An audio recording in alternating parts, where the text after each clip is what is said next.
আজ আমি বানালাম শাশুড়ি মার একটি মাছের ডিমের রেসিপি। প্রথমে মাছের ডিমটাকে নুন হলুদ দিয়ে ভালো করে মাখিয়ে নেব। এরপর পাত্রে কিছুটা তেল দিয়ে ভালো করে তেল গরম হলে তার মধ্যে মাছের ডিমটা দিয়ে উল্টে পাল্টে ভেজে নেব।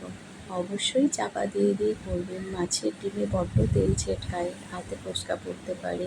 খুব সাবধানে মাছের ডিমটা ভাজতে হবে। এরপর ছোট ছোট পিস পিস করে কেটে নেব।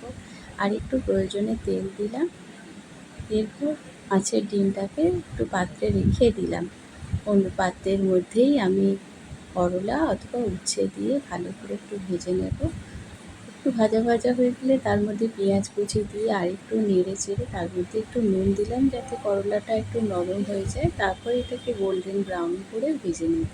তারপর ওর মধ্যে লঙ্কা গুঁড়ো, হলুদ গুঁড়ো, একটু আদা বাটা দিয়ে নেড়ে চেড়ে তার মধ্যে ভাজা ডিমটা দিয়ে একটু নেড়ে চেড়ে অল্প জল দিয়ে আঁচ কমিয়ে 5 মিনিটের মতো রেখে দিলাম। তারপরেই ব্যাস রেডি হয়ে যাবে।